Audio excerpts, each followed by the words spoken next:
I just came back from the screening of Teenage Mutant Ninja Turtles Out of the Shadows. I kind of went in with no expectations whatsoever, honestly, because I really hated that first Michael Bay produced Ninja Turtles movie. It just felt off. The story was all over the place. I didn't like the character development. I hated almost every single freaking thing about that movie. I hated the Turtles design. I hated, I don't want to say I hate Megan Fox, but I hated Megan Fox in that movie. Everything was just so misplaced. I did not like almost anything about Teenage Mutant Ninja Turtles 2014 now. Most hated movie of that year. Deplored it. So when this new movie came out, I wasn't even planning on seeing it until probably it came out on Blu-ray and then make fun of it. And lo and behold, I just was like, well, you know what, I'll go see it and I'll give you guys a review and I'll tell you my thoughts. It wasn't as bad as I was thinking it was gonna be, to be honest with you. Like, I really was thinking that I was gonna come out of this movie hating the hell out of it, and I came out of this movie actually, like, I had my problems with it, but I didn't, like, hate the movie. I actually kind of, there were parts I kind of enjoyed, actually. Now, the movie has its problems. It has its problems from top to bottom, from the pacing, which was completely off. I mean, it was just a freaking rocket ride from start to finish. Doesn't even give you time to breathe. I'll start off by saying that I enjoyed some of the turtles, actually. Now, the one turtle I really don't like, and I didn't like in the previous movie, and I really don't like in this movie, is Michaelangelo. I don't like his portrayal. He seems like a fuckboy. Absolutely. I understand they're teenagers and everything, and they're emphasizing that a little bit more, but I just don't like the way he's portrayed. He's just like, hey bros, hey guys, like, oh my god. Like, he is just this ditzy fucking valley person that doesn't have a clue about anything, and it's not admirable, it's annoying.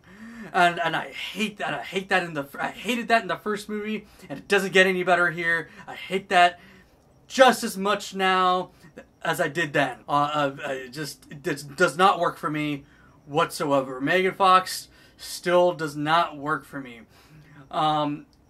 Stephen Amell as Casey Jones was, if guys don't know, Stephen Amell plays Oliver Queen Arrow on the CW.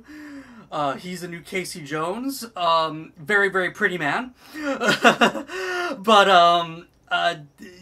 kind of, there were some parts that worked, and there were some parts that didn't work. And, so kind of a hit and miss with his portrayal.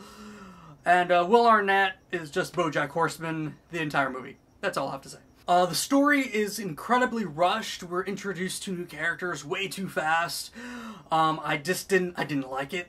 I felt like I was being pushed somewhere I didn't necessarily probably want to go. But then you have the parts of the movie that kind of do work, and I have to say I feel like there was a lot of fan service going on here, and I appreciate that, actually.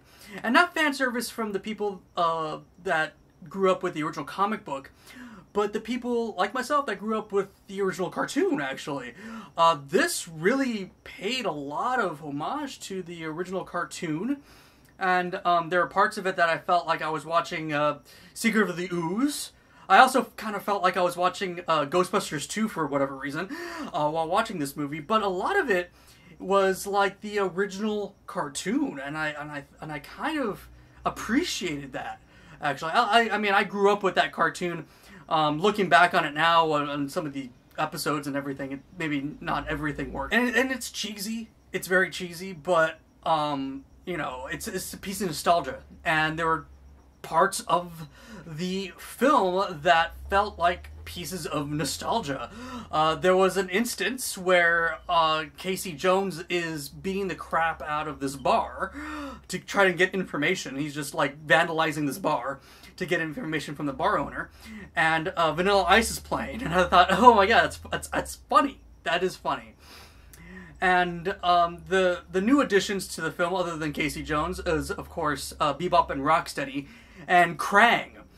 And I wasn't really sure how to approach them going into the film, but I'm kind of glad they went that direction. They kind of didn't make too much sense to the story. You could have just taken them out.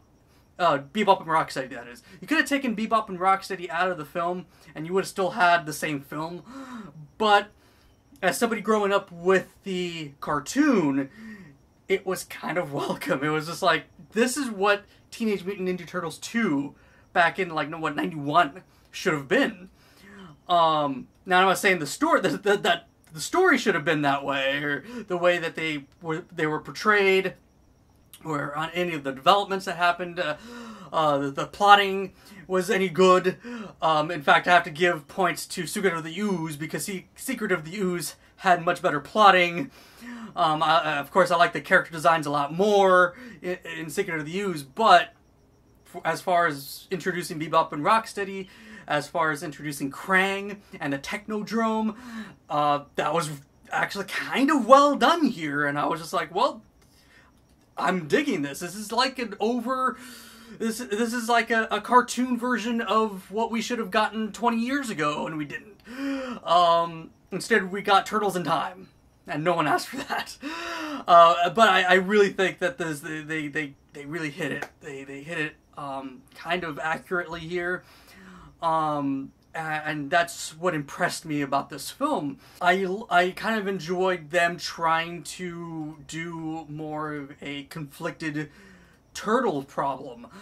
For example, like Raphael doesn't agree with Leonardo, and I like that, and I always have. I always like them having this power struggle, because you know Raphael's a hothead, and Leonardo's just trying to keep everybody together and everything, and that's what I liked about the very first Teenage Mutant Ninja Turtles movie back in 1990, and that's what I kind of appreciated about that 2005 animated film, TMNT.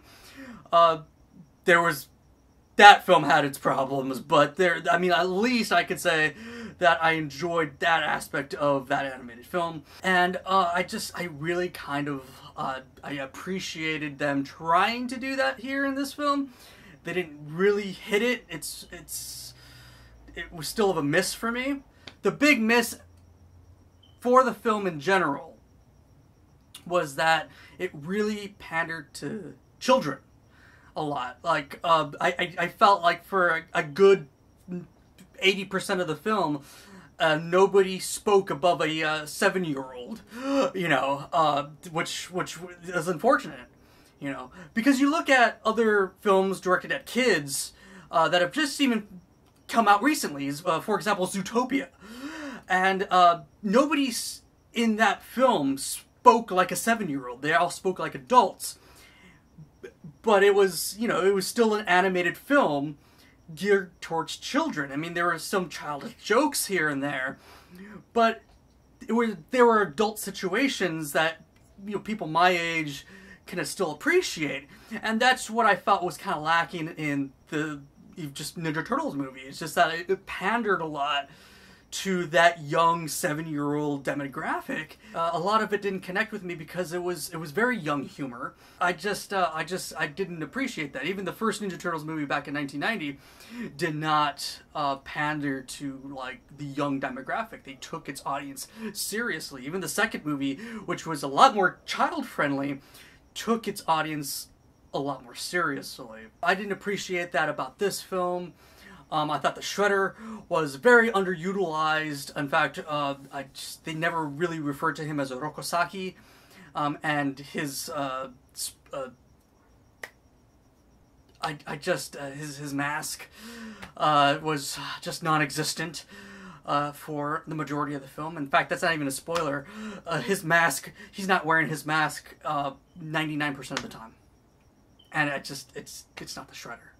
You know, they could refer to him as the Shredder as much as they freaking want to. It's just, I felt disconnected from the character. And I don't wonder maybe if they did that just because they wanted to emphasize Bebop and Rocksteady a little bit more. And if they did, then that's unfortunate. I liked Krang, the design of Krang. It was very vintage. As a villain, he only appears maybe twice, and he's the main villain, and I felt that wasn't developed enough either. I think we could have used a few more scenes with Krang, and less of maybe Will Arnett. I don't know. That was another thing that was lost on me. But again, I have to give it credit for making me feel a little bit nostalgic for that old 1990s Ninja Turtle show, because that's what it felt like. It was an overly long cartoon from the 1990s that we just never got as a movie, and that's the best way I can describe it. That's how I felt about it coming out of the movie. In fact, I remember like halfway through the movie, maybe more than halfway through the movie, I just kind of looked at it and it made me question why I like Ninja Turtles. I was just like, wait a minute, why do I like Ninja Turtles again? Because I had to reassess how the storylines went in all the other previous movies and stuff, and they were just as outlandish as this. Maybe without all the gratuitous CGI, which I don't appreciate either. I like the bodysuits of the Turtles from the 90s, but those storylines weren't exactly like great either. You know, the first one, Shredder's trying to take over the world by teaching teenagers ninjutsu and giving them cigarettes, right? The second one, they're trying to take over the world with what was it? The wolf and the snapping tutor, Toka Razor, you know. And trying to form new mutagen. That was the whole thing of Secret of the Ooze, right? It was they were trying to take over the world by creating these monsters. And the third one was just, we don't talk about the third one because the third one sucked. And, and subsequently, almost everything the Turtles had done up until about 2005 just reeked. So I just... so I had to think about that, and then I remembered, like, well, this is on par, at least the storyline. Maybe the storyline wasn't well done, but the story itself, not the way it was presented, but just the story itself, was on par with the other Turtle movies, which is just as outlandish and everything. In fact, because of the Technodrome and Krang, it was like the Teenage Mutant Ninja Turtles movie that we wanted as a kid, we wanted as children, but we never got. And that's where I kind of appreciate where this was going. Maybe it didn't get there the way I wanted it to, but at least it gave me some fan service, and I was sort of appreciative of that. I certainly wasn't expecting to enjoy it at all, because I absolutely hated the first movie, like I said. And I came out kind of saying, like, well, that was at least wasn't bad.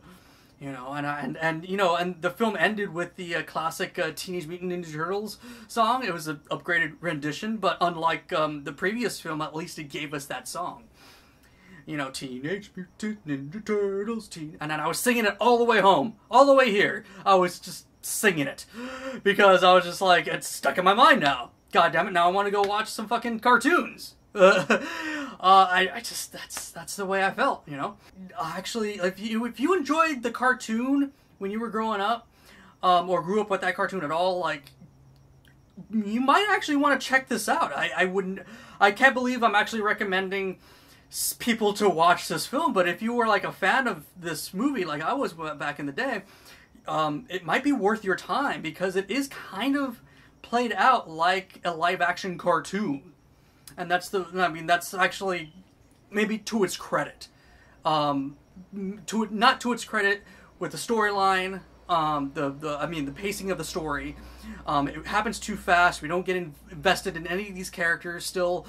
But to its credit, at least it is trying to be that cartoon again, and I appreciate that for what it is. What else do you expect? But let me know what you guys thought about it in the comments below. If you've already seen it, let me know. If you haven't seen it, then hopefully I didn't spoil too much. I think I kept pretty spoiler free in this review, actually, considering. And as always, like and subscribe. And until next time, live long and geek on.